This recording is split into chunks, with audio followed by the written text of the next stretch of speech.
Real estate and regulation and development law RERA का full form है real estate regulatory authority. इसके objectives हैं promote and regulate करना रेरा को एफिशिएंट ट्रांसपेरेंट वे में to protect the interest of RERA act. इसी रेरा के प्रोजेक्ट्स की कॉमन एरियाज रहेंगे stairs and cases, basement terrace, लॉज इंस्टॉलेशन, टैंक्स और कम्युनिटीज़ और मेंटेनेंस एंड सेफ्टी, ये सारे एरियाज कॉमन एरियाज रहेंगे सारे प्रोजेक्ट्स के। इसमें हम पढ़ेंगे सेक्शन 3 एंड 4 जो कि मेन है। सेक्शन 3 रहेगा प्रायर रजिस्ट्रेशन के रेरा प्रोजेक्ट के, एंड इसमें प्रायर रजिस्ट्रेशन करना पड़ेगा प्रमोटर को। अगर प्रमोटर ने एडवर्टीज करनी है, बुक करनी है, मार्केट करनी है, सेल करनी है या फिर इन्वाइट करना है तो उसको रजिस्ट्रेशन करना इंपॉर्टेंट है। अगर उसने रजिस्ट्रेशन नहीं किया तो उसको ये सारी फैसिलिटीज़ नहीं मिल पाएगी विदाउट रजिस्टरिंग इन रेरा।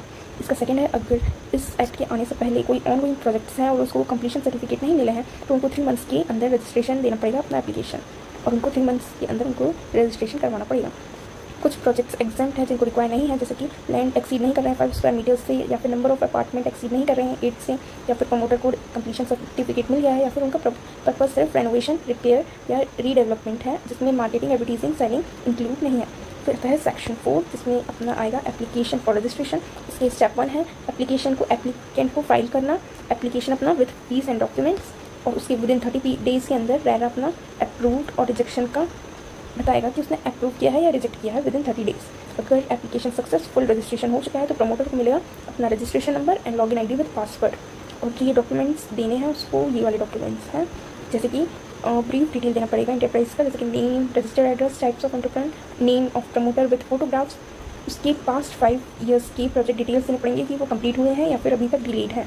डिटेल्स देने पड़ेंगे करंट प्रोजेक्ट्स की, प्रोजेक्ट की location details, sanction plan, layout plan, carpet area of apartment, मतलब carpet area means net usable floor area कि कितना फ्लोर अपना यूजेबल है, areas of garage, name and address of agent and contractor, architect, structural engineer.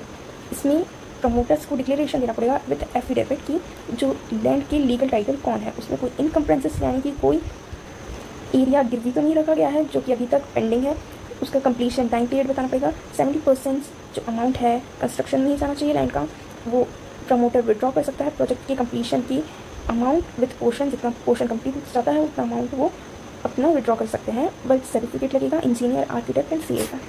Promoter को 6 month में अपना audit कराना पड़ेगा बाय सीए या फिर प्रैक्टिसिंग सीए विद, उसमें वो बताएगा कि स्टेटमेंट ऑफ अकाउंट्स बिल्कुल करेक्ट है और जो कलेक्टेड फंड है वो सिर्फ प्रोजेक्ट के लिए ही यूज़ हुआ है।